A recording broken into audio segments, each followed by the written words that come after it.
낙상으로 인한 병원 치료비가 평균 얼마인지 아시나요? 놀랍게도 1,500만 원에 달합니다. 그리고 이렇게 위험한 낙상의 80% 이상은 근육 감소에서 비롯됩니다.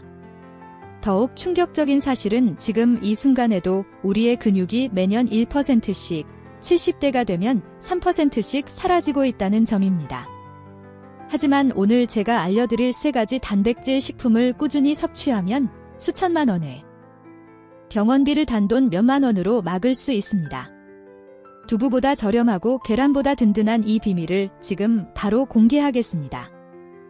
지금 이 영상을 보시는 분들 중에는 이런 고민을 가지신 분들이 많을 거예요. 밥도 잘 먹고 약도 꼬박꼬박 챙겨 먹는데 왜 이렇게 힘이 없지? 예전에는 시장 한 바퀴 돌고도 동네를 더 걷고 들어갔는데 요즘은 계단만 봐도 겁이 나고 다리 힘이 점점 빠지는 것 같아요. 지민은 이런 고민을 가진 분들을 정말 많이 만나왔는데요. 검사해보면서 발견한 공통점이 하나 있었습니다. 혈압도 정상이고 혈당도 괜찮으며 콜레스테롤 수치도 나쁘지 않았습니다. 그런데 허벅지 둘레만 눈에 띄게 줄어들어 있더라고요. 여러분, 지금 허벅지를 한번 만져보세요. 5년 전과 비교해서 어떤가요? 예전보다 말랑말랑해지거나 탄력이 줄어든 느낌이 들지 않나요? 바지는 헐렁해졌는데 체중은 그대로라면 이는 좋은 신호가 아닙니다. 왜냐하면 근육이 빠지고 그 자리를 지방이 채웠기 때문입니다. 겉모습은 똑같아 보여도 속은 바뀐 거죠. 이게 왜 문제일까요? 근육과 지방은 무게는 비슷해도 하는 일이 완전히 다릅니다. 근육은 우리 몸을 지탱하고 움직이게 하며 넘어질 때 중심을 잡아주는 역할을 합니다. 반면 지방은 그런 역할을 하지 못하죠. 그래서 근육이 줄어들면 힘이 없어지는 것은 당연한 일입니다. 예전에는 장보고 온 봉투를 들고도 잘 껐던 것이 요즘은 무겁게 느껴지시죠? 그건 바로 근육이 줄어들었기 때문입니다. 여러분 혹시 이런 경험이 있으신가요? 앉았다가 일어날 때의 소리가 나거나 무엇인가를 짚어야 일어나거나 계단을 오를 때 난간을 꼭 잡게 되는 것, 이런 현상들은 모두 근육이 줄어들고 있다는 신호입니다. 그런데 많은 분들이 이를 나이 들면 원래 그런 거지 하고 넘기십니다. 아닙니다. 원래 그런 게 아니에요. 80대에도 혼자 등산을 다니시는 분들이 계시잖아요. 그분들은 특별한 것이 아니라 근육을 잘 관리하신 분들입니다. 근육이 줄어드는 것은 자연스러운 현상이지만 그 속도를 늦추거나 심지어 다시 늘리는 것도 가능합니다. 포기할 필요가 없다는 말입니다. 근육 감소가 얼마나 심각한 문제인지 알 수 있는 기준이 있는데요. 바로 지팡이를 짚기 시작하는 시점입니다. 주변에서 지팡이를 짚고 다니시는 분들을 보신 적 있으시죠? 그분들도 처음부터 지팡이를 짚으신 것은 아닙니다. 어느 날 갑자기 다리에 힘이 빠지는 걸 느끼고 걷는 것이 불안해져 결국 지팡이에 의지하게 된 거예요. 한번 지팡이를 짚기 시작하면 다시 짚지 않기가 정말 어려워집니다. 왜냐하면 지팡이에 의지하면서 오히려 다리 근육을 덜 쓰게 되고 그러면 근육이 더 빠져 더욱 의지하게 되는 악순환이 반복되기 때문입니다. 또 하나 중요한 시점이 있습니다. 혼자 외출하기가 무서워지는 때입니다. 예전에는 마트도 혼자 가고 친구도 만나러 다니셨을 텐데 어느 순간부터 넘어지면 어떡하지 하는 생각에 외출이 꺼려지기 시작합니다. 자녀에게 데려다 달라고 부탁하게 되고 집에만 있는 시간이 늘어나죠. 이는 단순히 몸의 문제가 아닙니다. 마음의 문제로도 이어집니다. 활동 반경이 줄어들면 사람을 만나는 것도 줄어들고 우울해지기 쉽습니다. 근육 감소와 우울증 사이에 연관성이 있다는 연구도 있습니다. 따라서 근육은 단순히 힘의 문제가 아닙니다. 독립적인 생활, 활동적인 노년, 정신 건강까지 모두 연결되어 있어요. 근육이 무너지면 삶의 질도 흔들릴 수 있습니다. 실제로 65세 이상에서 대퇴골 골절이 발생하면 1년 내 사망률 이 20에서 30%에 달한다는 연구가 있습니다. 이는 5명 중 1명은 1년을 넘기지 못한다는 의미입니다. 골절 자체보다 골절 후에 오는 합병증이 무서운 거죠. 그래서 전문가들은 이렇게 말합니다. 노년의 건강은 심장이 아니라 다리에서 결정된다고요. 다리 근육이 튼튼해야 오래 걸을 수 있고, 오래 걸을 수 있어야 건강하게 오래 살 수 있습니다. 그렇다면 이렇게 중요한 근육이 왜 줄어드는 걸까요? 첫 번째 이유는 자연적인 노화입니다. 이는 어쩔 수 없는 부분이죠. 30대 이후부터 근육은 서서히 줄어들기 시작하며 60대가 되면 그 속도가 빨라지고 70대에는 더욱 가속화됩니다. 연구에 따르면 60대 이후에는 연간 1-2%, 70대 이후에는 3%까지 근육이 감소할 수 있다고 합니다. 하지만 이는 평균적인 수치일 뿐입니다. 관리를 잘하시는 분들은 이 속도가 훨씬 느리고 관리하지 않으시는 분들은 훨씬 빠릅니다. 같은 75세라도 어떤 분은 혼자 등산을 가시고 어떤 분은 지팡이 없이는 걸을 수 없으시잖아요. 그 차이는 바로 관리에서 비롯됩니다. 두 번째 이유는 운동 부족입니다. 근육은 사용하지 않으면 빠집니다. 젊을 때는 일상생활만으로도 어느 정도 근육이 유지되었습니다. 출퇴근을 하고 계단을 오르고 이것저것 움직였으니까요.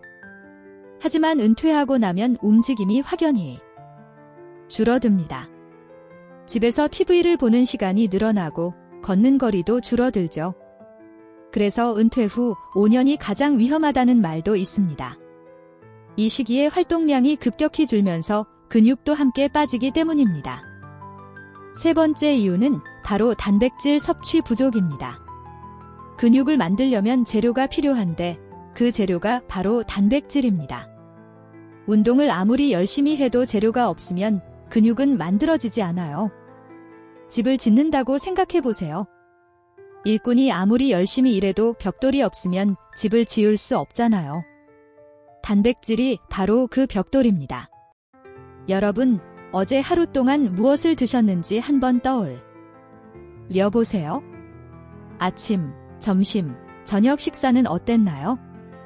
아마 많은 분들이 이와 비슷한 식단이실 거예요.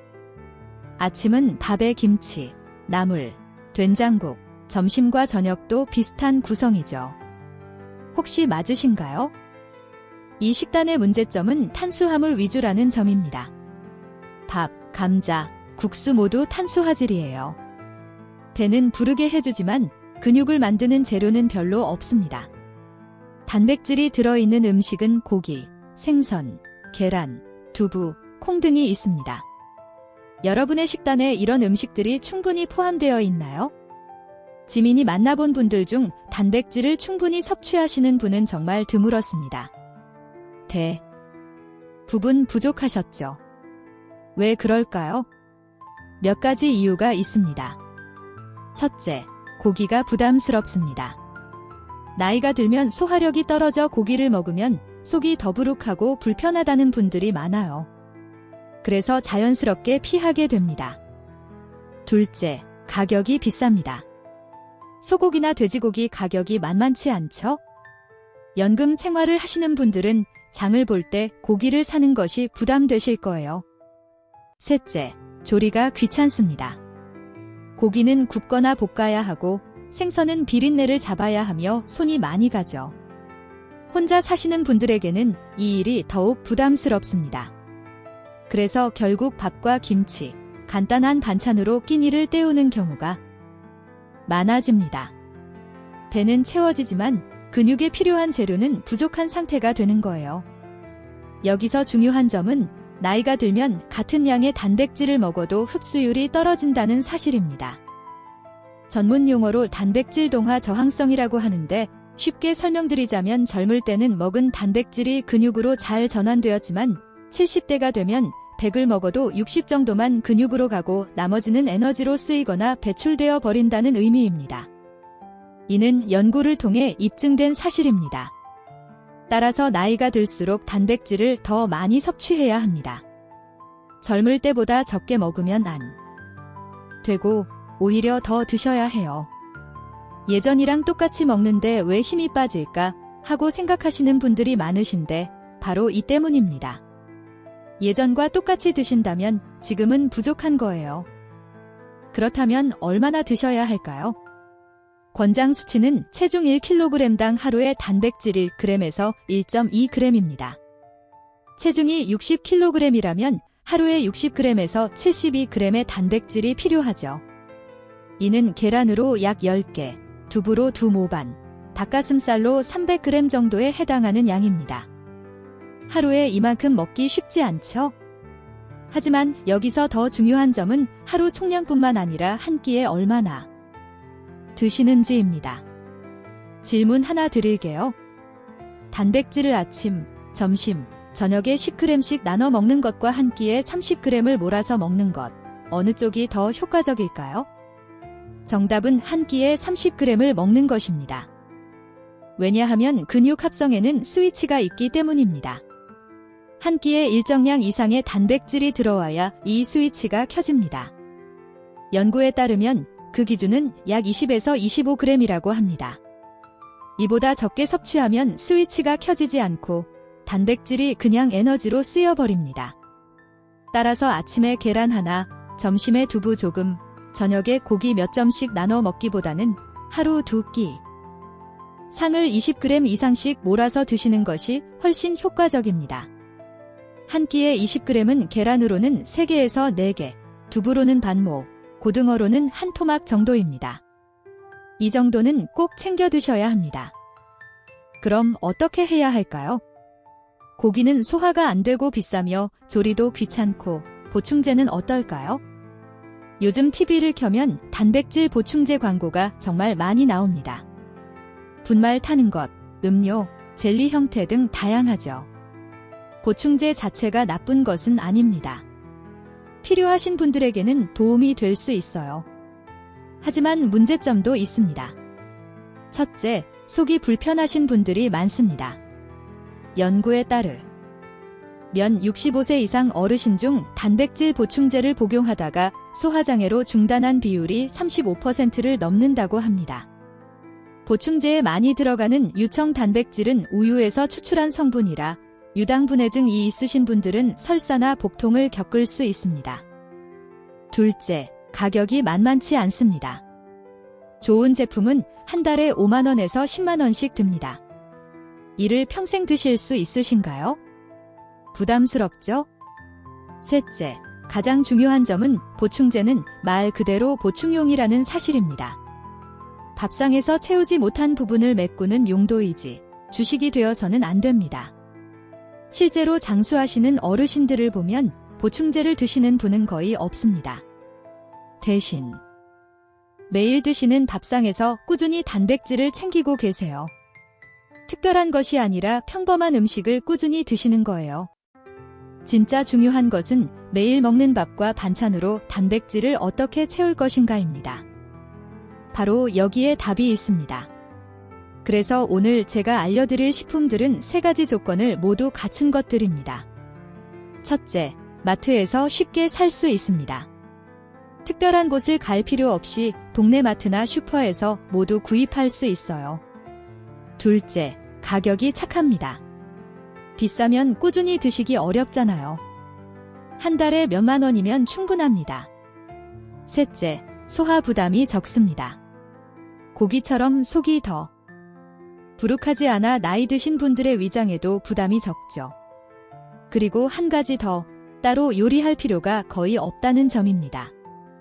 그냥 있는 음식에 넣거나 간단히 활용하면 돼요. 요리가 귀찮으시잖아요.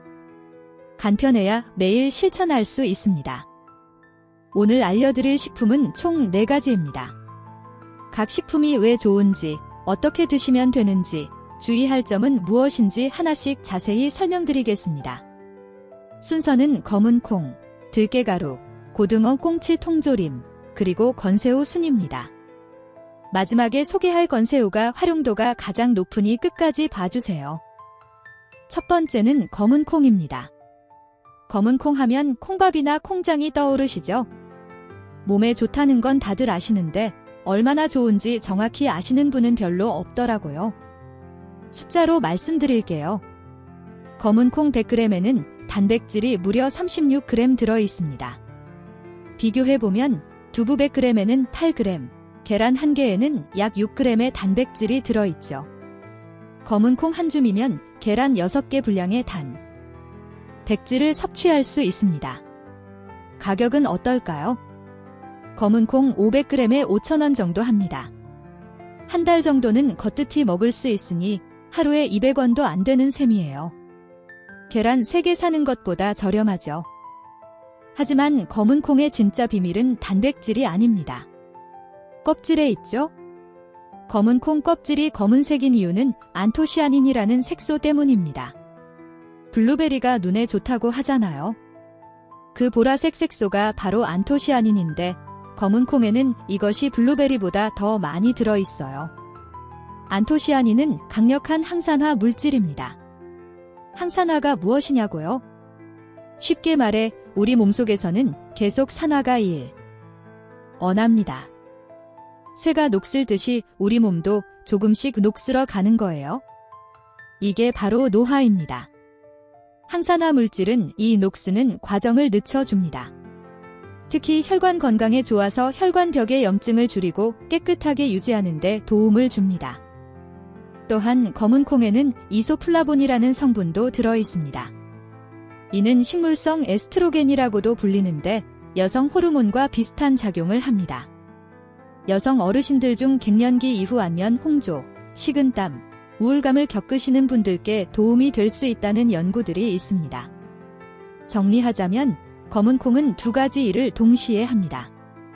하나는 근육을 위한 단백질을 공급하는 것이고 다른 나는 그 단백질을 운반하는 혈관을 깨끗하게 청소해주는 것입니다. 아무리 단백질을 많이 먹어도 혈관이 막혀 있으면 근육까지 잘 전달되지 않거든요. 검은 콩은 재료도 주고 길도 닦아주는 일석이조의 식품입니다.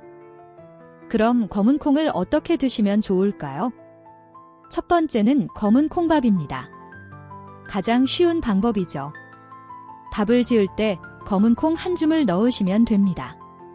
특별히 할 일 없이 쌀을 씻을 때 같이 넣으면 되는데 중요한 점은 콩을 꼭 미리 불려서 넣어야 한다는 겁니다. 최소 8시간, 가능하면 12시간 정도 불리시는 게 좋아요.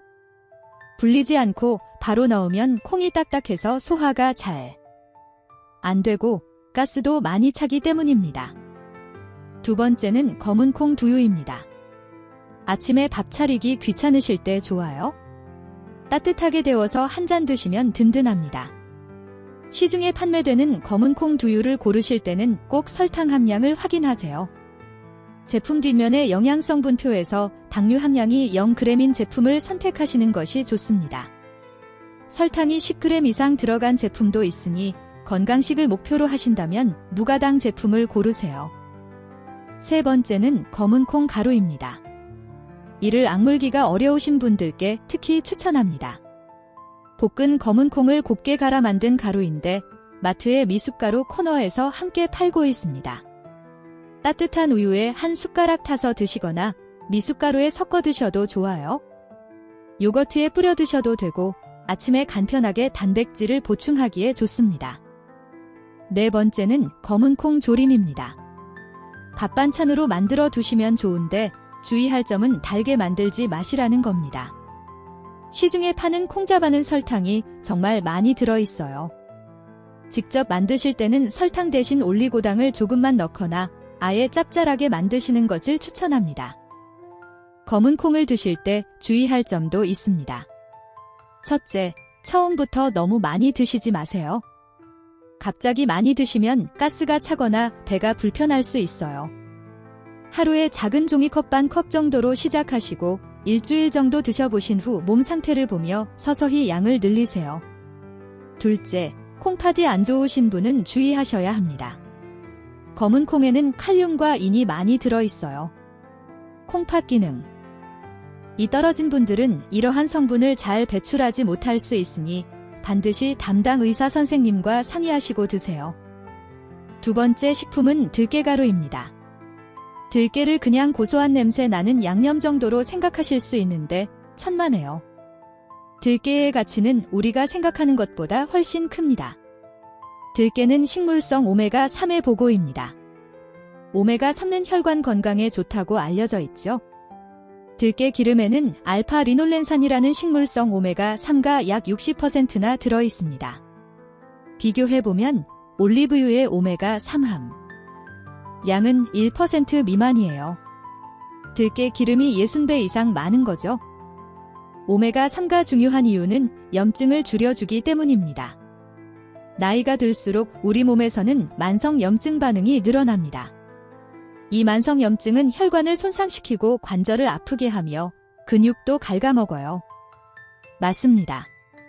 만성 염증은 근육 손실의 원인 중 하나입니다. 염증이 있으면 근육이 분해되는 속도가 빨라지거든요. 들깨의 오메가3는 이 염증을 가라앉혀주는 소방수 같은 역할을 합니다. 들깨가루의 활용법은 정말 간단합니다. 따로 요리할 필요 없이 있는 음식에 뿌리기만 하면 돼요. 첫 번째는 나물에 무칠 때입니다. 시금치 나물, 콩나물, 미나리 등 모든 나물을 무칠 때 마지막에 들깨가루 한 숟가락 넣어주세요. 고소한 맛이 살아나면서 영양가도 높아집니다. 특히 당근, 시금치, 깻잎 같은 지용성 비타민이 많은 채소와 궁합이 좋아요. 들깨가루의 지방이 이런 비타민의 흡수를 도와주기 때문입니다. 두 번째는 국이나 찌개입니다. 된장국, 김치찌개, 콩나물국 등 무엇이든 국류에 넣으시면 되는데 중요한 점이 있습니다. 들깨가루는 열에 약함으로 끓는 국에 넣고 오래 끓이면 오메가3가 파괴될 수 있어요. 따라서 불을 끄고 나서 넣으세요. 국이 다 끓으면 불을 끄시고 그때 들깨가루 한 숟가락을 넣고 저어주시면 영양소 파괴 없이 드실 수 있습니다. 세 번째는 밥에 바로 뿌려 드시는 방법입니다. 밥 한 그릇에 들깨가루 한 숟가락, 참기름과 간장을 조금씩 넣고 비벼 드셔보세요. 간단하지만 정말 고소하고 맛있습니다. 반찬이 없을 때 이것만으로도 한 끼가 될 수 있죠. 들깨가루의 보관법도 중요합니다. 잘못 보관하면 금방 상할 수 있어요. 들깨가루는 산패되기 쉬운 식품입니다. 공기와 접촉하면 산화가 일어나 맛이 변하고 몸에도 좋지 않아져요. 고소한 맛이 쓴맛으로 바뀌었다면 이미 산패된 것입니다. 개봉 후 실온에 두시면 2주 안에 산패가 시작될 수 있으니 꼭 냉동실에 보관하세요. 냉동실에 넣어 두시면 2~3개월은 신선하게 유지됩니다. 세 번째 식품은 고등어 꽁치 통조림입니다. 통조림이라고 해서 몸에 좋지 않을 거라 생각하실 수 있지만 사실이 아닙니다. 통조림 생선은 우리가 생각하는 것보다 훨씬 좋은 식품입니다. 영양면에서 신선한 생선과 거의 차이가 없어요. 연구에 따르면 통조림 고등어와 신선한 고등어의 단백질 및 오메가3 함량이 거의 동일하다고 합니다. 오히려 통조림이 더 좋은 점도 있는데 바로 칼슘입니다. 통조림을 만들 때 고온 고압으로 가열 처리하는 과정에서 생선뼈가 부드러워집니다. 신선한 생선은 뼈가 딱딱해 먹기 어렵고 걸릴 염려도 있지만 통조림은 뼈까지 부드러워 그냥 드실 수 있어요. 포크로 눌러보면 뼈가 무너질 정도로 부드럽죠. 이 뼈에는 칼슘이 가득 들어 있습니다. 따라서 같은 양의 생선을 먹어도 통조림으로 먹으면 칼슘을 더 많이 섭취할 수 있어 골다공증이 걱정되시는 분들께 특히 좋습니다. 그리고 방부제 걱정은 안 하셔도 됩니다. 통조림의 보존 원리는 밀봉 후 가열하는 것인데 가열하면 세균이 모두 죽고 밀봉되어 있어 새로운 세균이 들어오지 못하기 때문에 방부제 없이도 오래 보관할 수 있습니다. 고등어 통조림 100g에는 약 25에서 30g의 단백질이 들어 있습니다. 한 캔이 보통 150에서 200g이니 한 캔만 드셔도 한 끼에 필요한 단백질을 충분히 채울 수 있죠. 아까 말씀드린 한 끼 20g 이상 기준을 가볍게 넘기는 양입니다. 게다가 오메가3도 풍부합니다. 고등어나 꽁치 같은 등푸른 생선은 오메가3가 많기로 유명하잖아요. 통조림으로 만들어도 이 성분은 그대로 보존됩니다. 연구에 따르면 오메가3를 충분히 섭취한 노인들의 뇌 위축 속도가 그렇지 않은 그룹보다 26% 느렸다고 합니다. 뇌 건강까지 챙길 수 있는 거예요. 가격도 착합니다. 고등어 통조림 한 캔에 2,000원에서 3,000원 선이에요. 편의점이나 마트에서 쉽게 구입할 수 있으며 신선한 생선을 사서 손질하고 굽는 것보다 훨씬 간편하고 저렴하죠. 통조림을 고르는 법을 알려드릴게요. 첫째, 캔 상태를 확인하세요. 찌그러지거나 부풀어 오른 캔은 구입하지 마세요. 둘째, 유통기한을 확인하세요. 제조일로부터 1년 이내의 제품이 가장 맛있습니다. 셋째, 기름에 담근 제품보다는 물에 담근 제품을 추천합니다. 칼로리가 낮고 나트륨 함량도 적기 때문이에요. 통조림 생선을 맛있게 드시는 방법도 알려드리겠습니다. 첫 번째는 고등어 김치찌개입니다. 묵은 김치를 송송 썰어 냄비에 넣고 물을 부은 후 고등어 통조림 한 캔과 두부를 넣어 끓이면 끝이에요. 10분이면 완성됩니다. 김치의 유산균, 생선의 단백질과 오메가3, 두부까지 더하면 완벽한 한 끼가 되죠. 두 번째는 꽁치 덮밥입니다. 꽁치 통조림 한 캔을 따서 밥 위에 올리고 고추장 한 숟가락, 참기름 조금, 깨를 솔솔 뿌려 비벼 드세요. 5분도 안 걸리지만 단백질은 30g 넘게 섭취할 수 있습니다. 생선 비린내가 걱정되신다면 생강을 조금 넣어보세요. 생강이 비린내를 확실히 잡아줍니다. 청주나 맛술을 한 숟가락 넣어도 좋아요. 알코올이 증발하며 비린내, 도 같이 날아가죠. 통조림을 드실 때 주의할 점도 있습니다. 국물은 조금만 드세요. 통조림 국물에는 소금이 많이 녹아 있어요. 건더기 위주로 드시고 국물은 적당히 드시거나 버리시는 것이 좋습니다. 혈압이 높으신 분들은 특히 주의하세요. 네 번째, 오늘의 마지막 식품은 건새우입니다. 건새우가 뭐 대단해? 그냥 국물 낼 때 넣는 거 아니야? 라고 생각하실 수 있습니다.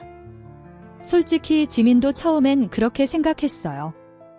하지만 영양성분을 알고 나선 생각이 완전히 바뀌었습니다. 건새우 100g에 단백질이 얼마나 들어있을까요? 50g 이상이에요. 100g 중 절반 이상이 단백질이라는 의미입니다. 이정. 도 단백질 함량을 가진 식품은 흔하지 않아요. 소고기 100g에 약 26g, 닭가슴살 100g에 약 31g의 단백질이 들어있다는 점을 생각해보세요. 건새우는 거의 2배에 가깝습니다. 소고기 200g을 드시는 것과 건새우 100g을 드시는 것이 단백질 양으로는 비슷하다는 계산이 나오죠. 그런데 가격 차이는 얼마나 날까요? 소고기 200g 값으로는 건새우 한 봉지를 사고도 남을 거예요. 건새우 한 봉. 지는 5,000원에서 8,000원 정도면 한 달 동안 드실 수 있습니다. 또한 건새우에는 칼슘이 어마어마하게 많이 들어있습니다. 100g에 약 2000mg이에요. 이게 얼마나 많은 양인지 감이 안 오시죠? 우유 한 잔, 200ml에 칼슘이 약 200mg 들어있다는 점을 생각해보면 건새우 100g은 우유 10잔 분량의 칼슘을 제공한다는 계산이 됩니다. 나이가 들면 뼈가 약해지고 골다공증이 걱정되시는 분들이 많으실 텐데 건새우는 뼈 건강에 정말 좋은 식품입니다. 칼슘도 많고 단백질도 많아서 뼈도 살리고 근육도 살리는 일석이조의 효과를 누릴 수 있죠. 건새우의 가장 큰 장점은 활용도입니다. 따로 요리를 하지 않아도 되니까요. 이미 있는 음식에 넣기만 하면 됩니다. 첫 번째는 국을 끓일 때 넣는 방법입니다. 된장국, 미역국, 콩나물국 등 어떤 국이든 끓이실 때 건새우 한 줌을 넣어보세요. 국물 맛이 시원해지면서 단백질도 함께 보충됩니다. 두 번째는 나물을 무칠 때 넣는 방법입니다. 시금치 나물이나 콩나물을 무칠 때 마지막에 건새우를 솔솔 뿌려주세요. 고소한 맛이 더해지면서 단백질과 칼슘 함량도 올라갑니다. 들깨가루와 함께 넣으면 효과가 배가 되죠. 세 번째는 계란찜에 넣는 방법입니다. 계란을 풀고 물을 넣을 때 건새우를 다져서 함께 넣어주면 건새우 계란찜이 완성됩니다. 계란의 단백질에 건새우의 단백질과 칼슘이 더해지는 거예요. 네 번째는 볶음밥에 넣는 방법입니다. 볶음밥을 하실 때 건새우 한 줌을 넣어보세요. 새우 볶음밥이 되어 고소하고 맛있으면서 영양가도 한층 높아집니다. 5번째는 죽에 넣는 방법입니다. 입맛이 없거나 속이 안 좋을 때 죽을 드시는 경우가 많으시죠? 그냥 흰죽 대신 건새우를 갈아서 넣어보세요. 고소하고 감칠맛 나는 단백질 보충죽이 됩니다. 건새우를 고르는 법도 알려드릴게요. 첫째, 색을 보세요. 너무 빨간 건새우는 피하시는 것이 좋습니다. 인공색소가 들어갔을 가능성이 있어요. 자연 건조된 건새우는 연한 분홍색이나 주황색을 띱니다. 둘째, 냄새를 맡아보세요. 비린내가 강하게 나면 신선하지 않을 수 있습니다. 좋은 건새우는 고소한 향이 납니다. 보관법도 중요합니다. 꼭 냉동실에 보관하세요. 건새우를 실온에 두면 금방 눅눅해지고 맛이 떨어질 수 있어요. 지퍼백에 담아 냉동실에 넣어 두시면 6개월 이상 신선하게 드실 수 있습니다. 건새우를 드실 때 주의할 점도 있습니다. 첫째, 짜게 조리하지 마세요. 건새우 자체에 약간의 염분이 있어서 건새우를 넣으시면 평소보다 간을 조금 덜 하시는 것이 좋습니다. 둘째, 통풍이 있으신 분은 주의하셔야 합니다. 새우에는 퓨린이라는 성분이 들어있어요. 통풍이 있으시면 담당 의사 선생님과 상의하시고 드세요. 셋째, 갑각류 알레르기가 있으신 분은 절대 드시면 안 됩니다. 새우도 갑각류에 속하니 주의하시기 바랍니다. 자, 오늘 알려드린 4가지 식품을 정리해 볼게요. 첫 번째, 검은 콩, 식물성 단백질의 왕입니다. 100g에 36g의 단백질이 들어있고 안토시아닌이 혈관 건강까지 챙겨줍니다. 콩밥, 두유, 가루 등 다양한 형태로 활용할 수 있습니다. 두 번째, 들깨가루, 식물성 오메가3의 보고입니다. 만성염증을 줄여주는 소방수 역할을 하죠. 나물, 국, 밥 등 어디에나 한 숟가락씩 넣어 드시면 됩니다. 보관은 꼭 냉동실에서 하세요. 세 번째, 고등어 꽁치 통조림, 단백질, 오메가3, 칼슘을 한 번에 챙길 수 있습니다. 뼈째로 드실 수 있어 칼슘 섭취에 특히 좋고 김치찌개나 덮밥 등 간편한 요리로 활용 가능합니다. 네 번째, 건새우, 부피 대비 단백질 함량이 가장 높습니다. 칼슘도 우유 10잔 분량이 들어있고 국, 나물, 계란찜, 볶음밥 등 어디에나 넣을 수 있어 활용도가 최고입니다. 이 4가지의 공통점은 무엇일까요? 모두 마트에서 쉽게 구입할 수 있고 가격이 착하며 소화 부담이 적으며 따로 요리하지 않아도 된다는 점입니다. 특별한 것이 아니라 우리 부모님, 조부모님 세대부터 먹어오던 평범한 식재료들이에요. 그래서 오늘 하나 제안을 드리겠습니다. 바로 사주 단백질 밥상 도전입니다. 방법은 간단해요. 오늘 알려드린 4가지 식품 중에서 하루에 최소 하나씩 4주 동안 꼭 밥상에 올려보세요. 월요일에는 아침으로 검은 콩밥 한 그릇, 화요일에는 점심으로 고등어 김치찌개, 수요일에는 저녁으로 건새우를 넣은 된장국에 들깨가루 한 숟가락, 목요일에는 꽁치덮밥. 이런 식으로 돌려가며 드시면 됩니다. 어렵지 않죠?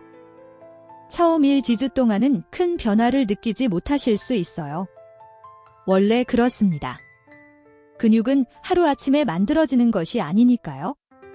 하지만 3-4주 차가 되면 슬슬 달라지기 시작할 거예요. 아침에 일어나기가 조금 수월해지고 계단을 오를 때 숨이 덜 차며 장을 볼 때 덜 지치는 느낌이 드실 겁니다.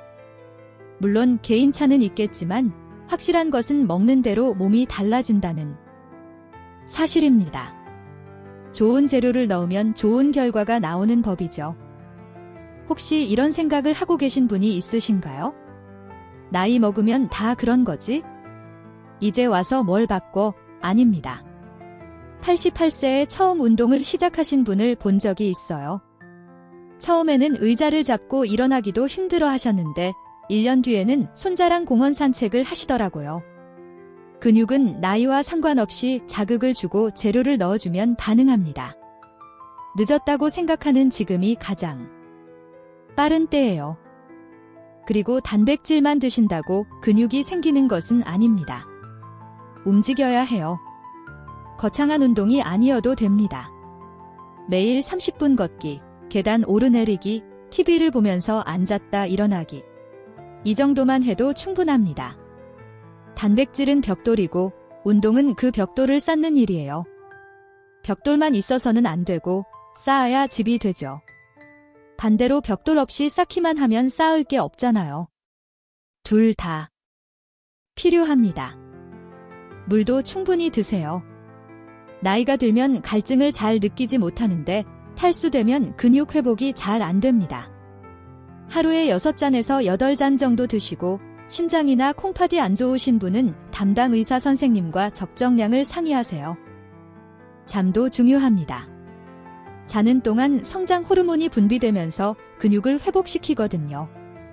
특히 잠든 후 처음 3시간이 가장 중요하니 7시간에서 8시간 정도 푹 주무시는 것이 좋습니다. 오늘 제가 드린 말씀 중 가장 중요한 것은 무엇일까요? 바로 실천입니다. 아무리 좋은 정보도 실천하지 않으면 소용이 없어요. 오늘 당장 마트에 가보세요. 검은 콩 한 봉지, 건새우 한 봉지를 사오시고 내일 아침에는 검은 콩밥을 지어 드셔보는 거예요. 거기서 시작입니다. 작은 실천이 쌓이면 큰 변화가 됩니다. 한 달 뒤, 석 달 뒤, 1년 뒤에는 분명 몸이 달라져 있을 거예요. 습관은 절대 배신하지 않습니다. 오늘 무엇을 먹느냐가 내일의 근육을 결정합니다. 오늘 영상이 도움이 되셨다면 댓글로 사주 도전합니다라고 남겨주세요. 그리고 건강을 걱정하시는 주변 지인분들께 이 영상을 공유해 주시기 바랍니다. 여러분의 작은 공유가 누군가의 건강을 지키는 시작이 될 수 있습니다. 구독과 좋아요는 지민이 계속 좋은 정보를 전해드릴 수 있는 힘이 됩니다. 다음에는 돈 들이지 않고 건강해지는 방법으로 다시 찾아뵙겠으니 오늘도 끝까지 시청해주셔서 감사합니다. 건강하세요. 마지막으로 한 가지만 더 말씀드리겠습니다. 오늘 알려드린 식품들이 모든 분께 맞는 것은 아닙니다. 콩팥이나 간에 문제가 있으신 분들은 단백질 섭취량을 조절해야 할 수 있고 특정 질환이 있으신 분들은 꼭 담당 의사 선생님과 상의하시기 바랍니다. 또한 식단을 바꾸실 때 한꺼번에 확 바꾸지 마시고 천천히 하나씩 추가하시면서 몸의 반응을 살펴보세요. 급한 변화보다 천천히 꾸준한 변화가 더 오래 갑니다. 그럼 다음에 또 만나요. 건강하시고 행복하세요. 감사합니다.